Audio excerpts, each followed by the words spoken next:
जी जो मूवी आने वाली है the diary of West Bengal, इसके बारे में जो आज प्रेस वार्ता जो रखी गई है, क्या कहना चाहेंगे?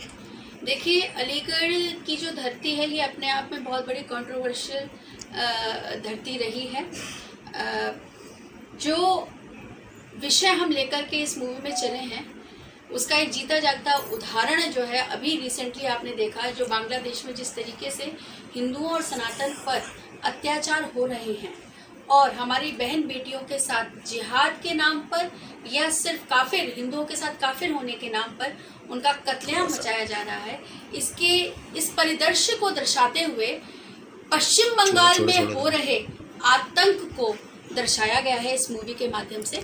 इस मूवी को प्रोड्यूस किया है हमारे भाई जितेंद्र नारायण सिंह त्यागी, संजय सिंह जी ने, और 2-3 लोग और हैं जो कि अलीगढ़ से ही हैं।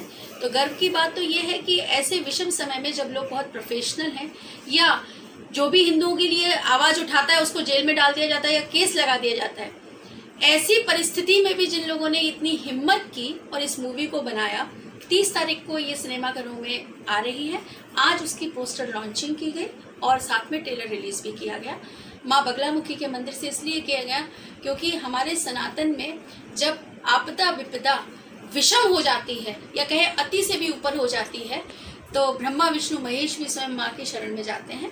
तो ऐसे में निर्णय यही लिया गया कि इसको कॉमर्शलाइज ना करते हुए जिस भाव और जिस धर्म और जिस रक्षार्थ इस मूवी को बनाया गया है, तो क्यों ना इसका विमोचन भी एक ऐसे स्थान से किया जाए जहां से माँ का संरक्षण प्राप्त हो, माँ का आशीर्वाद प्राप्त हो और हम उस जागरूकता को उस आम जनमानस तक पहुंचा सकें जो जनमानस जो है राजनीति का शिकार हो जाते हैं या सत्यता से विमुख रहते हैं। सोशल मीडिया के माध्यम से कुछ लोग उनको बरगला देते हैं।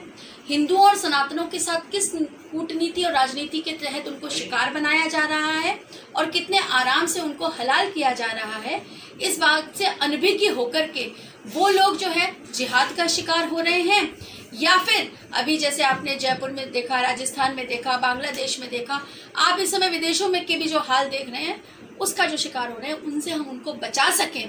और सर्वोपरि जो हमारा एक उद्देश्य है ऐसी फिल्मों के संचालन के माध्यम से वो ये है कि हिंदू जो है वो अपने आप में अपनी सुरक्षा के लिए आत्मनिर्भर बन जाए। अब हम कितने तो नेताओं के मुंह देखें या किन लोगों का इंतजार करें, पुलिस प्रशासन का इंतजार करूं जब मेरे कपड़े नोचे जा चुके होंगे, मेरी इज्जत लुट चुकी होगी, उसके बाद मुझे फोन करने का भी अवसर नहीं मिलेगा या मेरी लाश पे मोमबत्ती जलाने का मैं अवसर दूं।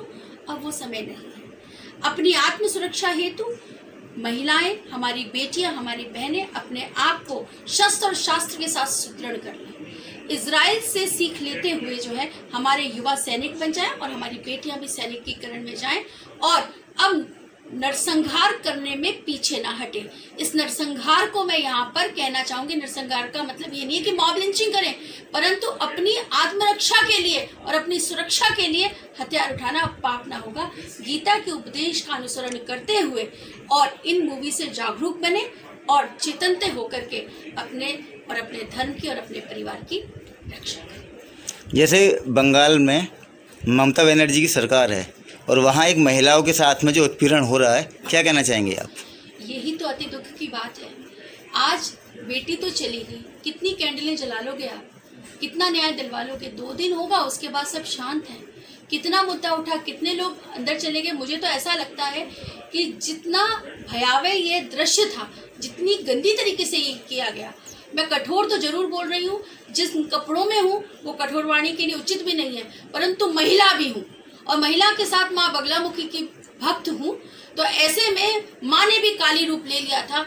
ऐसे राक्षसों को तो बोटी बोटी करके सरेआम चौराहे पे मार देना चाहिए और जिंदा जला देना चाहिए। ये भी कम होगा, ये भी सजा कम होगी।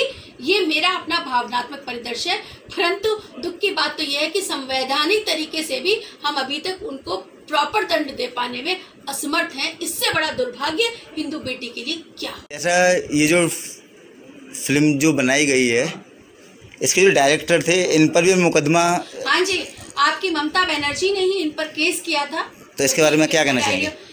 देखिए, मुझे ऐसा लगता है कि ममता बनर्जी को राजनीति से ऊपर उठ करके एक औरत होने के नाते भी सोचना चाहिए, मानवीय सिद्धांतों पर चलना चाहिए। हम ये भी नहीं कह रहे कि आप धर्म सापेक्ष बनो, लेकिन धर्म निरपेक्ष हो तो धर्म निरपेक्षता तो ईमानदारी से कर लो। ऐसी फिल्मों को या ऐसी सच्चाइयों को दिखाने से आप क्यों डर रही हो? क्यों आपने केस किया?